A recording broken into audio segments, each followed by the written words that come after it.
Jadi di sini ada asumsi menurut pedoman standar akuntansi atau SAK. Yang pertama yaitu ada dasar tunai atau cash basic.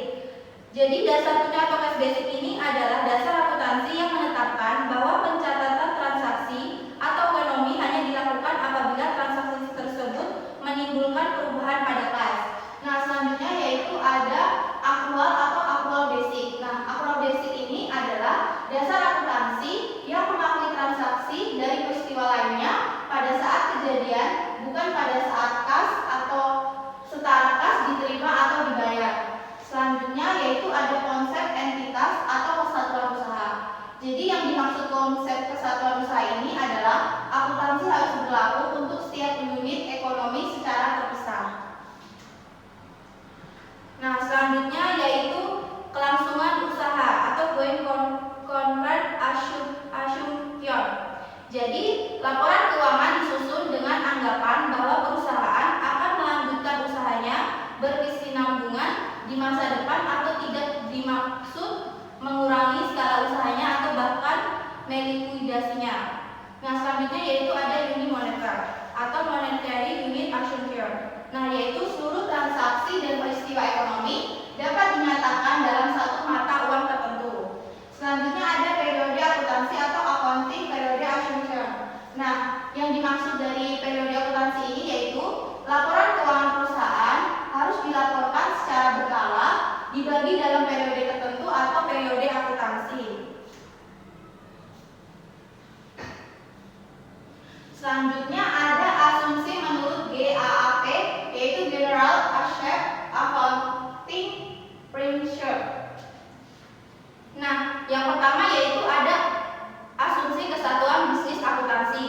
Nah, yang dimaksud dari asumsi kesatuan bisnis akuntansi ini yaitu memperlakukan perusahaan secara terpisah dari pemilik dan manajer. Nah, yang selanjutnya ada asumsi kesinambungan bisnis akuntansi. Dalam asumsi ini, aset perusahaan akan membaginya dalam jangka panjang dan membagi kewajibannya dalam jangka pendek dan panjang. Nah, selanjutnya yaitu ada asumsi periodisasi tepat waktu. Asumsi yang mengasumsikan kehidupan perusahaan akan berkelanjutan. Selanjutnya ada asumsi dalam pengukuran unit moneter. Nah, yang dimaksud dalam asumsi dalam pengukuran unit moneter ini adalah akuntansi ini hanya dalam bentuk catatan dan laporan kuantitatif yang dinyatakan dalam satuan moneter. Selanjutnya yaitu ada asumsi kewajaran bisnis. Yang dimaksud asumsi ini adalah dalam asumsi ini kedua belah pihak terlibat dalam transaksi pembeli dan penjual bekerja secara mandiri, bebas dan rasional. Selanjutnya ada asumsi keadaan. Yang dimaksud dengan asumsi keadaan yaitu akuntansi di sini hanya catatan bukti transaksi yang memadai dan hanya menyajikan laporan keuangan yang dapat diandalkan untuk orang yang tertarik. Nah, selanjutnya yaitu ada konsisten. Yang dimaksud dengan konsisten di sini yaitu asumsi akuntansi di sini dipercaya bahwa metode yang konsisten dalam akuntansi harus dapat digunakan dalam periode ke periode, tetapi juga dapat diganti selama metode tersebut lebih tepat. Selanjutnya ada asumsi akrual. Akuntansi ini menggunakan bisnis akrual di mana pengakuan penerimaan muncul ketika diterima dan pengakuan biaya dapat terjadi ketika digunakan atau tanpa uang tunai. Selanjutnya ada prinsip akuntansi. Yang pertama yaitu prinsip biaya atau cost principle, yaitu pada prinsip biaya menekankan bahwa harta atau aset dicatat pada biaya perolehannya atau yang biasa kita sebut dengan cost principle. Selanjutnya yaitu ada prinsip pengakuan pendapat. Pada prinsip pengakuan pendapat menekankan bahwa pendapatan harus diakui saat periode pendapatan itu terjadi. Nah, yang selanjutnya yaitu prinsip mempertemukan. Nah, yang dimaksudkan dengan prinsip mempertemukan yaitu prinsip mempertemukan ini adalah merupakan mempertemukan antara biaya dengan pendapatan yang timbul dari biaya yang dikeluarkan tersebut. Nah, selanjutnya yaitu prinsip penandingan biaya pendapatan. Yang dimaksud dari prinsip penandingan biaya pendapatan ini yaitu pada prinsip ini biaya pendapatan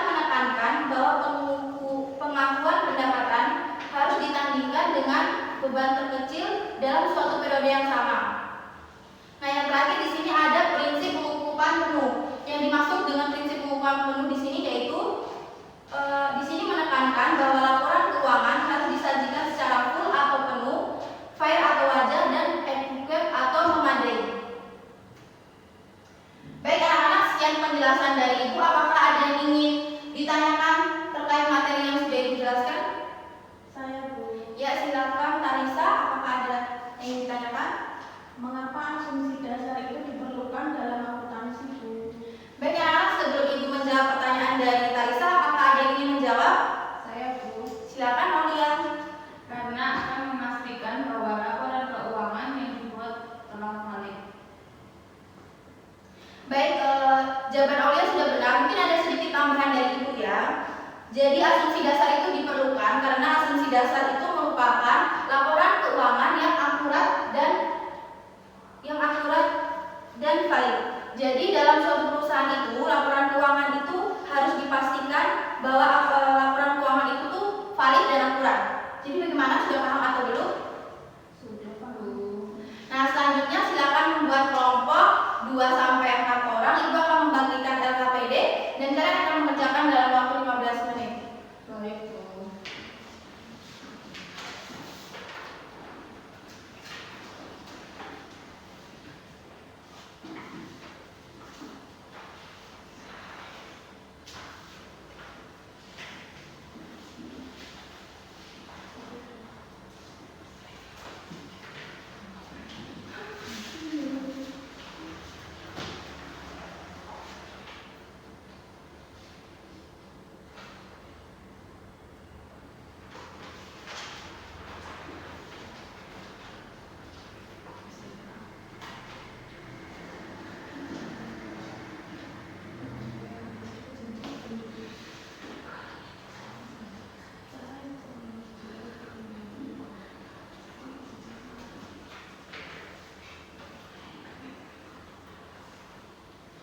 Baik anak-anak, karena waktunya sudah habis, silakan perwakilan kelompok untuk mempresentasikan hasil diskusinya.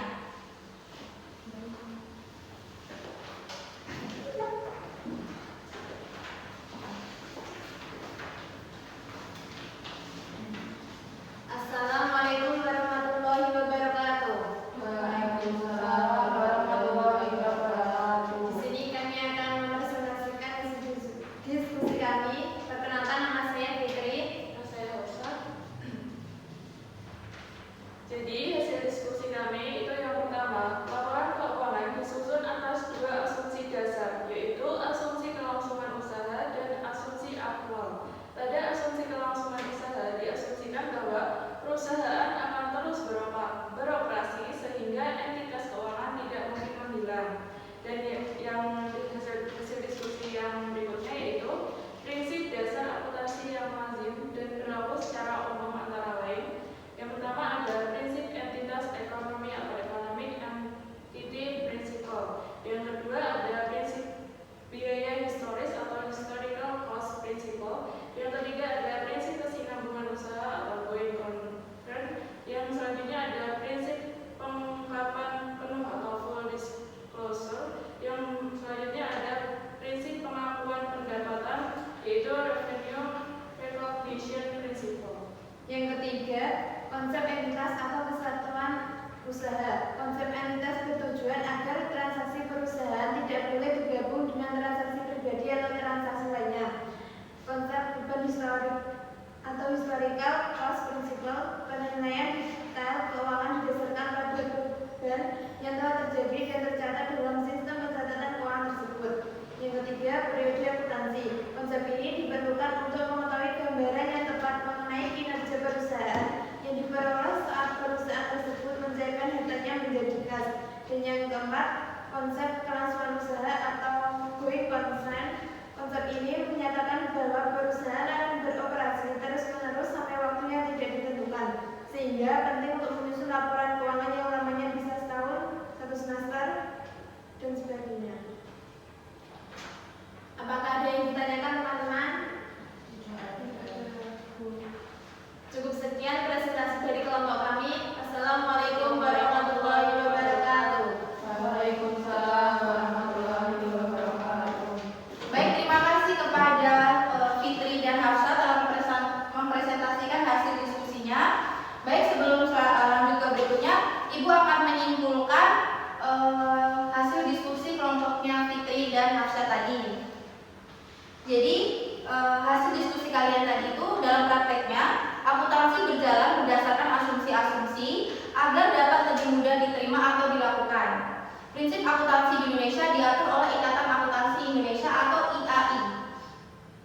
sebagai badan yang mengatur kebijakan dan peraturan akuntansi yang berlaku di Indonesia. Konsep dasar akuntansi suatu konsep yang berlaku secara umum tentang suatu asumsi, anggapan, pandangan, maupun pendapatan dalam menyajikan informasi keuangan dengan pihak-pihak yang berkepentingan. Baik, sekarang untuk menguji kemampuan kalian, Ibu akan bagikan post test dan dikerjakan dalam waktu 10 menit ya.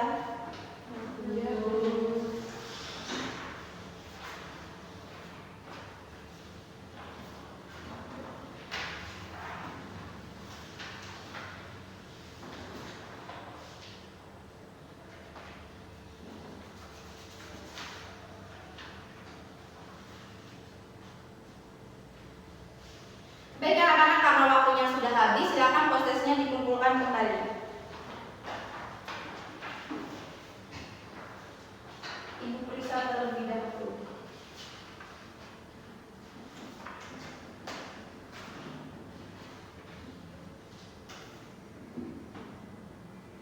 Baik anak-anak, Ibu sudah memeriksa hasil